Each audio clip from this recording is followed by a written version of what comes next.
In 1986, American forces attacked Libya. In 2002, Iraq was invaded. And in 2014, Syria faced military strikes. Time and again, the United States has tried to reshape the destiny of the Middle East whenever it chose to. Yet there is one country that for decades has refused to fall under its control, and that country is Iran. Even today, the United States and Israel continue searching for cracks in Iran's fortress. But breaking this fortress is far from easy. History shows that for nearly 600 years, not even a single inch of Iran's borders has permanently shifted. Whether the attackers were Romans, Arabs, Turks, Russians, or even the powerful British Empire, Iran has repeatedly demonstrated an extraordinary ability to absorb and survive major assaults. The real question is, what is the secret behind this resilience, and what makes Iran so different from many other states in the region? The first answer lies in geography, a powerful natural gift. If Iran could be described in one sentence, it would be a massive natural fortress whose defensive walls were not built by humans, but by nature itself. Mountains surround the country from nearly every direction. In the south stretches the Zagros mountain range, a vast chain that acts like a giant defensive wall against threats coming from that direction. Moving southwest, the Zagros gradually slopes toward Iraq.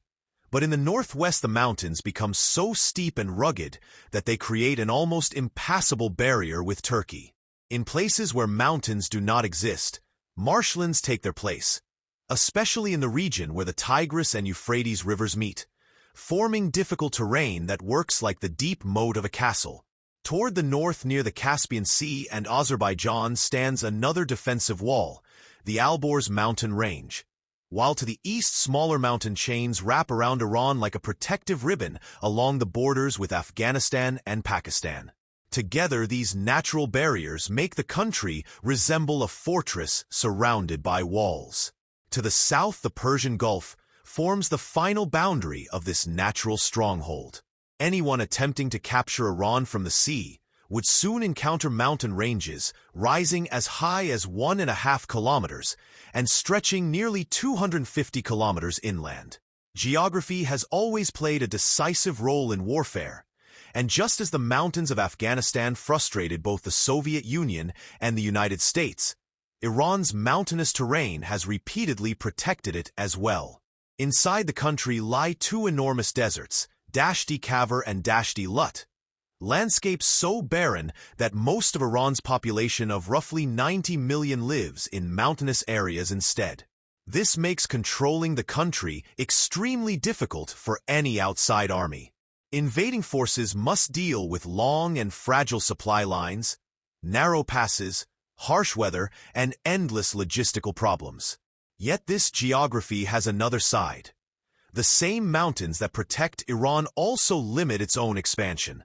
Historically, whenever Iran attempted to project power westward, these mountain barriers slowed its progress. As a result, Iran often relies not on direct military conquest, but on networks of allied groups beyond its borders, including Hezbollah in Lebanon, the Houthis in Yemen, various resistance groups in Iraq, and organizations such as Hamas and Islamic Jihad in Palestine. Beyond geography, another crucial factor is the Strait of Hormuz, one of the most strategically important waterways on Earth. The entire northern coast of the Persian Gulf belongs to Iran, while the southern side is shared by Iraq, Kuwait, Saudi Arabia, Bahrain, Qatar, the United Arab Emirates, and Oman. The narrow entrance to this gulf is the Strait of Hormuz. Iran controls the northern shoreline, while Oman occupies a small portion of the south. The shape of the coastline gives Iran a natural advantage, allowing it to observe and influence traffic through the strait from multiple directions. For decades, analysts have pointed out that Iran possesses the ability to disrupt or close this passage if a major conflict occurs. Such a move would send shockwaves through the global economy, because around 20% of the world's oil supply and most of Qatar's liquefied natural gas exports pass through this route, along with a significant share of global trade. Iran also benefits from a very long coastline, Out of its total perimeter of about 8,700 kilometers, nearly 2,800 kilometers consist of coast along the Caspian Sea and the Persian Gulf.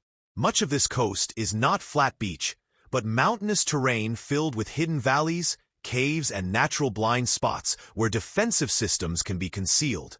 Even if an enemy force managed to land from the sea, it would immediately face steep mountains from which defenders could launch sudden counterattacks.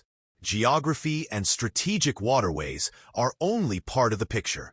Another important factor is the diversity of Iran's population. Iran is a multi-ethnic society that includes Persians, Azeris, Kurds, Arabs, Baloch, Turkmen, and several other communities. Managing such diversity is never easy because each group seeks recognition, cultural protection, and political rights.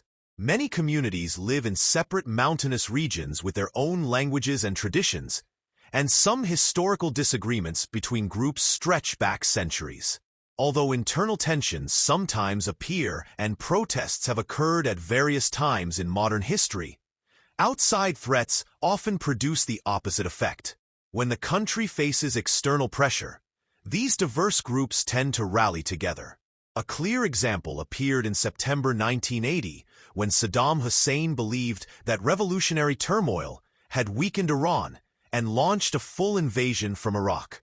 What he expected to be a quick victory turned into one of the longest and bloodiest conflicts in modern Middle Eastern history. Iraqi forces initially pushed deep into Iranian territory, but within 2 years Iran recovered much of the land it had lost.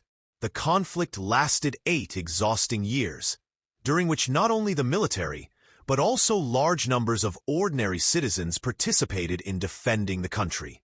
Saddam Hussein had hoped that ethnic divisions inside Iran would break the state apart, yet the opposite happened.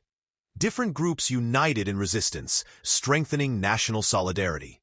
By the time the war ended, both sides had suffered enormous losses and hundreds of thousands of casualties.